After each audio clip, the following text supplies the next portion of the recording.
गुजरात में डाकोर जी एक जगह है जहां श्री रणछोड़ राय प्रभु विराजमान हैं।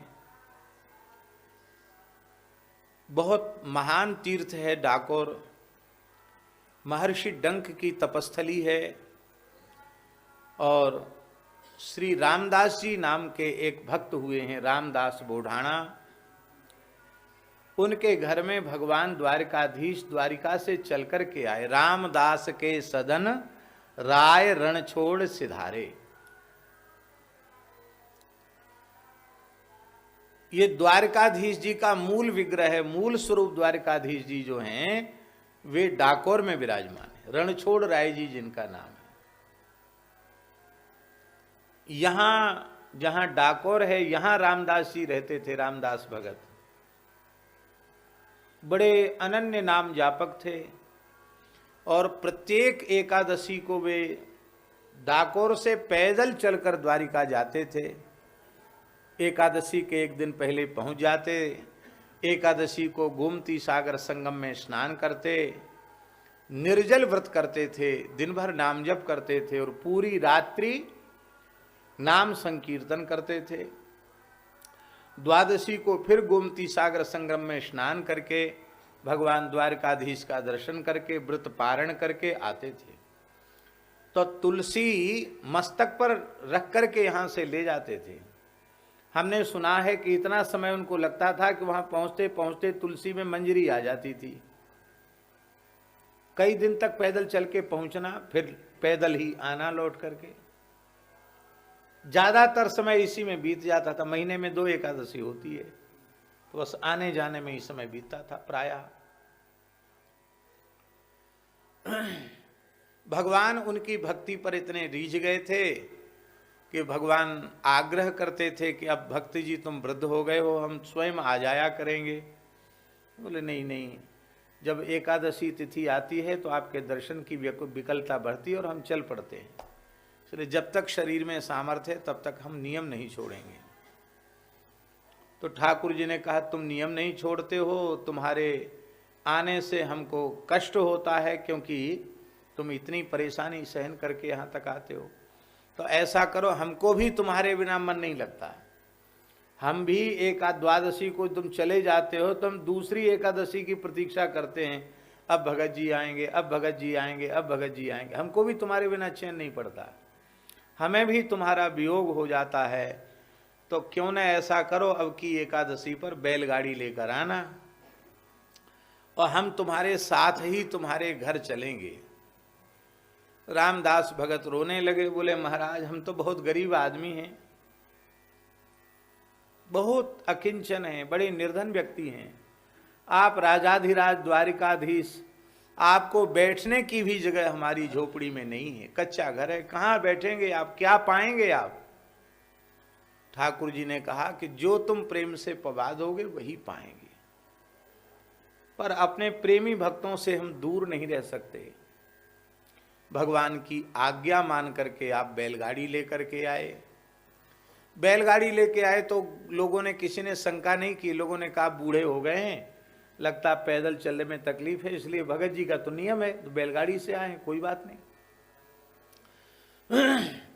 रात्रि को ठाकुर जी ने कहा कि अब तैयार है बैलगाड़ी, चलो ले चलो हमको। बोले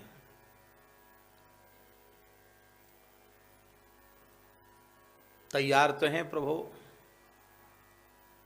ठाकुर जी ने सब सामान रख लिया था, अपने हीरे जवाहरात के जड़े आभूषण, स्वर्ण के मुकुट सब पोटली बांध के रख ली थी। भगवान की पोशाक वगैरह सब अपने यहाँ पे ही तैयारी की। जैसे कोई दूर यात्रा पे जाने वाला व्यक्ति अपना सामान अपने यहाँ पे लगाता है, ऐसी ठाकुर जी ने लगा। और जल्दी जल्दी में लगाता तो पोटली गठरी जैसी बांध लेता। तो ठाकुर जी ने गठरी बांध के रखी थी, जल्दी थी जाने की। तब आपने कहा कि देखो आपको तो हम ले चलने के लिए राजी हैं, पर आप अपनी माया को यहीं छोड़ के चलो। आप तो मायापति हो, माया आपके संग रहेगी।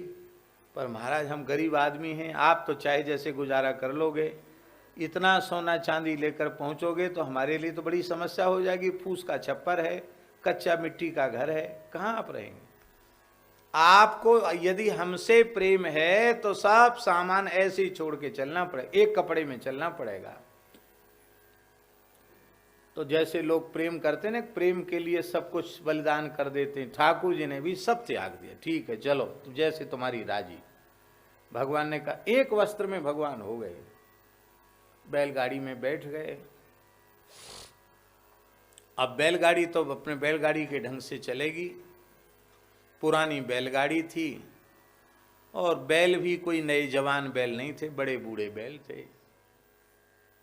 पर ठाकुर जी ने कहा कि देखो भगत, अब पीछे से प्रातः काल होते ही मंगला में ब्राह्मण आएंगे, मंदिर खोलेंगे, मंदिर में हमको नहीं देखेंगे तो हमारे तुम्हारे दोनों के ऊपर विपत्ति आवेगी,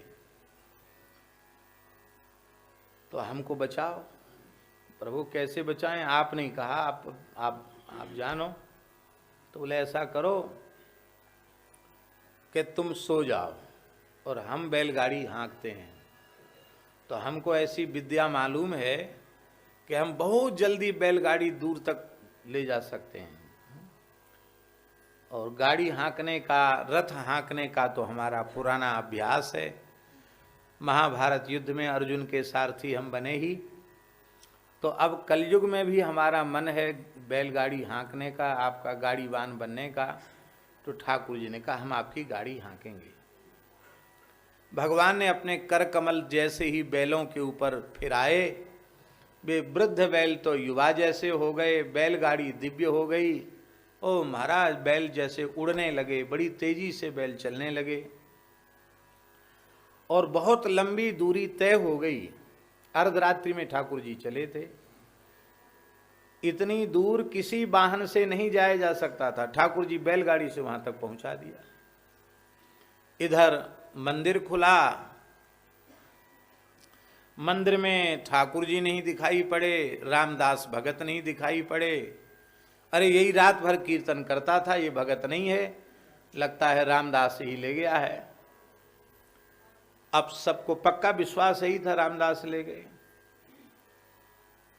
आज भी द्वारकाधीश जो मंदिर है द्वारिका में, उसमें वो खिड़की है जिससे भगवान बाहर निकले थे। मंदिर में तो ताला बंद था, ठाकुर जी स्वयं खिड़की तोड़कर बाहर निकले। वो खिड़की आज भी है, वो बारी, रामदास की बारी खिड़की, जिससे भगवान द्वारकाधीश बाहर निकले। तो विश्वास था कि रामदास ले गए हैं, रामदास डाकोर गांव के हैं। तो सब घुड़सवार, तेजी से भागने वाले घोड़े, घुड़सवारों के द्वारा सबने पीछा किया, और पीछा करते करते अंत में गाड़ी मिल गई। तो उनके आने के पहले ही ठाकुर जी ने कहा कि हमको छिपा दो। तो एक बाव में, बाव माने बावड़ी, गुजराती में बाव कहते हैं बावड़ी को, एक बावड़ी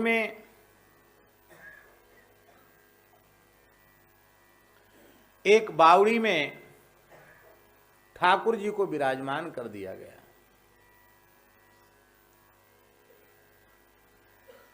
जल में,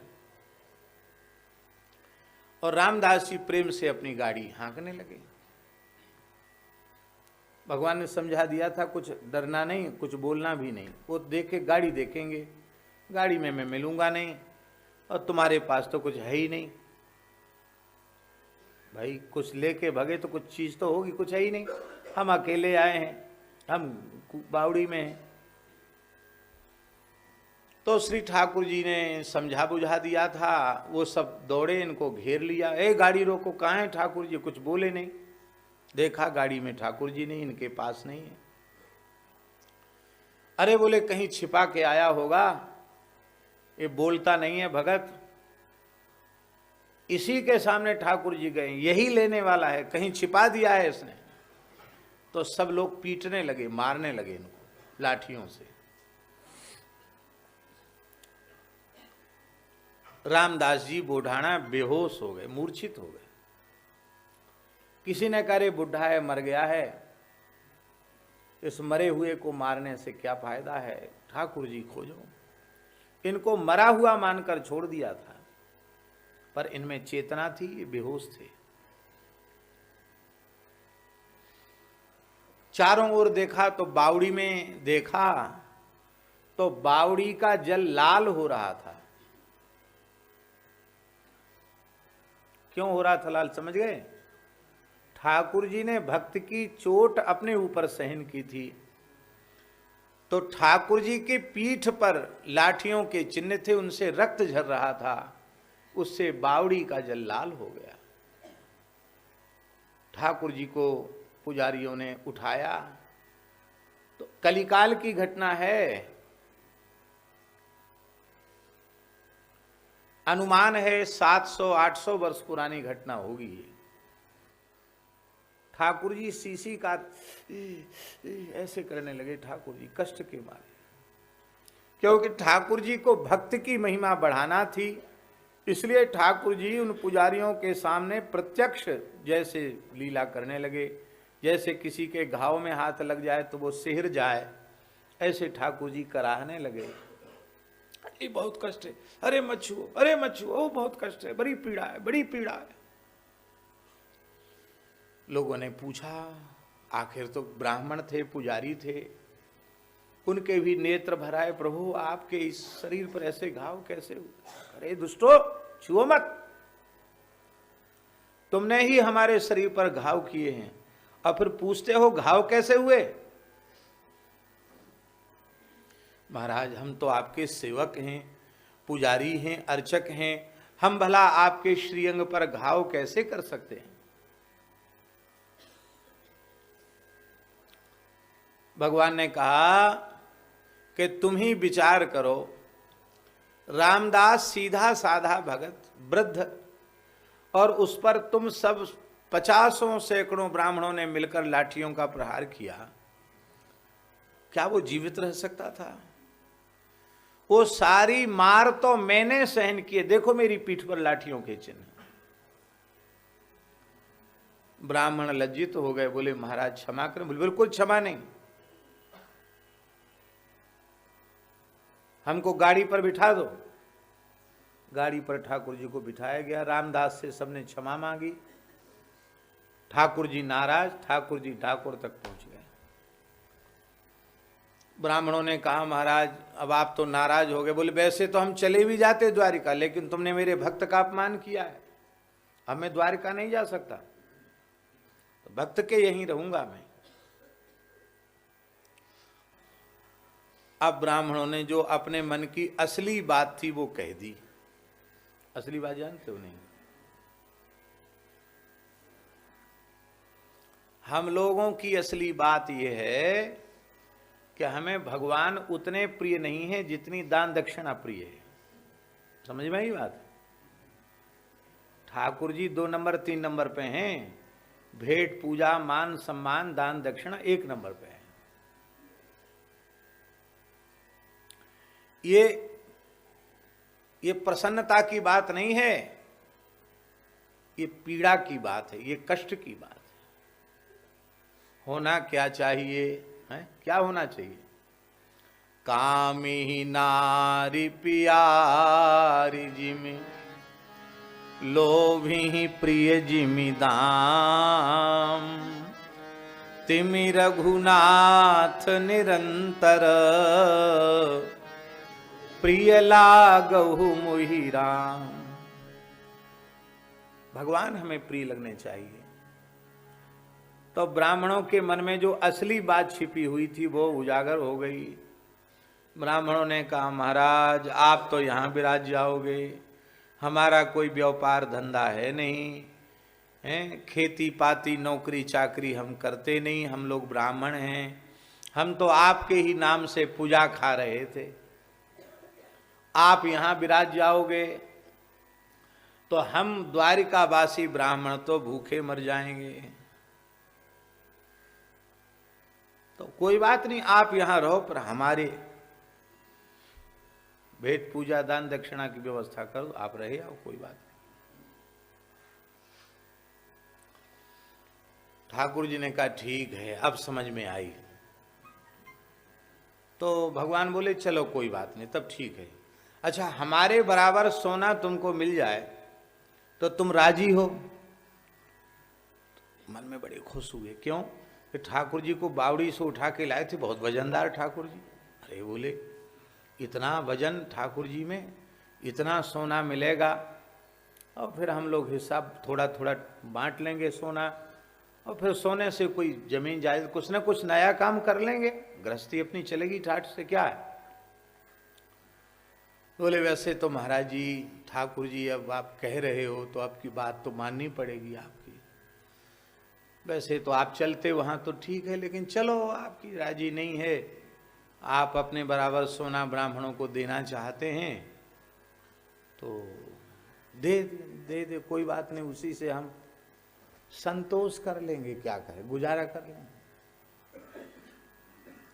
तो भगवान ने कहा रामदास, कहा महाराज, तो हमारे बराबर सोना तोलो। रामदास रोने लग गए, बोले महाराज क्या बोल रहे हो, सोना तोलो, हम तो आपको जानते हैं, पायो जी मैंने राम रतन धन पायो, हम तो राम नाम की संपत्ति ही जानते हैं। कबीरा सब जग निर्धना,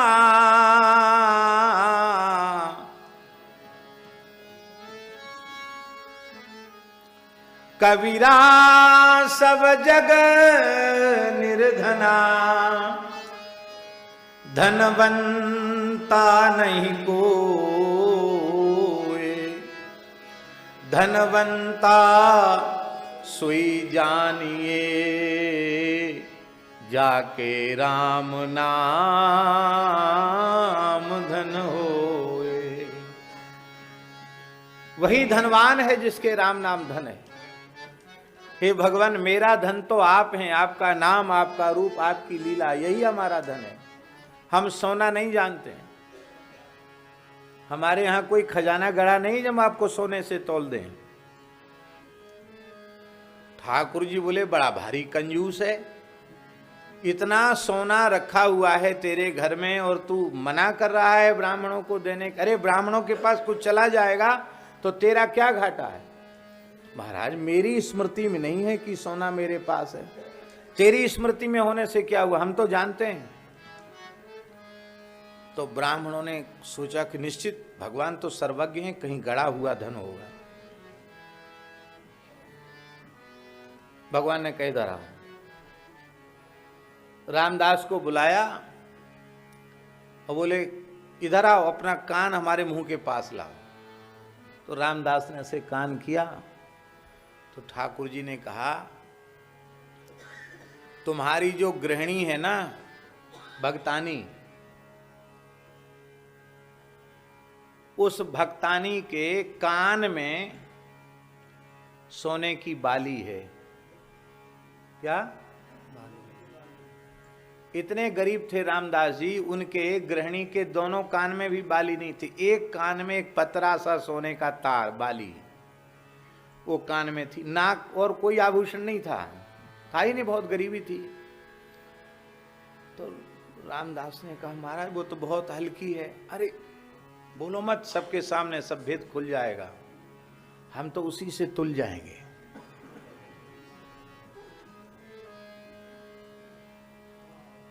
तो बड़ी तराजू बांधी गई, ठाकुर जी को तराजू पर बिठाया गया और ठाकुर ने लाओ रामदास लाओ धन लाओ। रामदास ने तुरंत अपनी गृहिणी से कान की एक पतरी सी तार सोने का बाली वो लेके आया। ब्राह्मण हंसने लगे कि क्या तमाशा कर रहा है।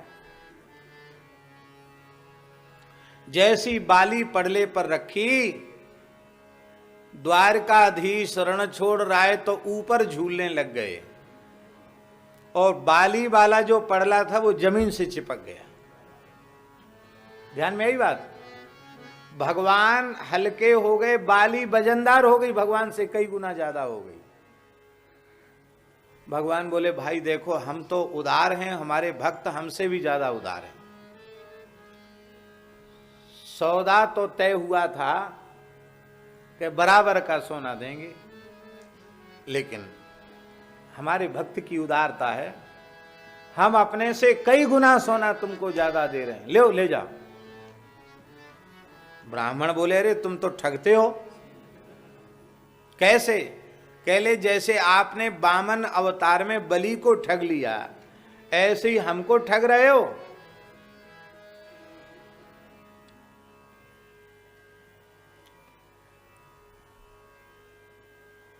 इसलिए नाभा जी ने कहा बलि बंधन अपु बपु धरे।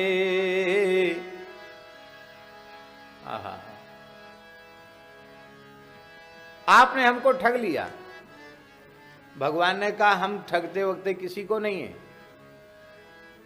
ये तुम्हारा भ्रम है। तुम विद्वान तो हो, शास्त्रज्ञ तो हो, पर शास्त्रों के वचनों पर तुम्हें विश्वास नहीं है, क्योंकि तुम्हारे हृदय में भक्ति नहीं है। अणोरणीयान महतो महीयान, हम तो अणु से भी अणु हैं और बड़े से भी बड़े हैं, इसलिए ले जाओ।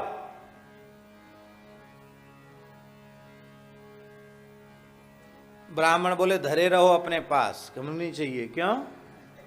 कहते 10-10, 20-20 तोला सोना तो हमारे शरीर पर ऐसे ही है। आज भी द्वारिका के ब्राह्मण खूब सोना पहन के रहते हैं, तो हमारे पास तो वैसी दुनिया भर का सोना हम पहरे हुए हैं, ये बाली का लेकर हम क्या करेंगे? धरो अपने भगतानी के पास रखो।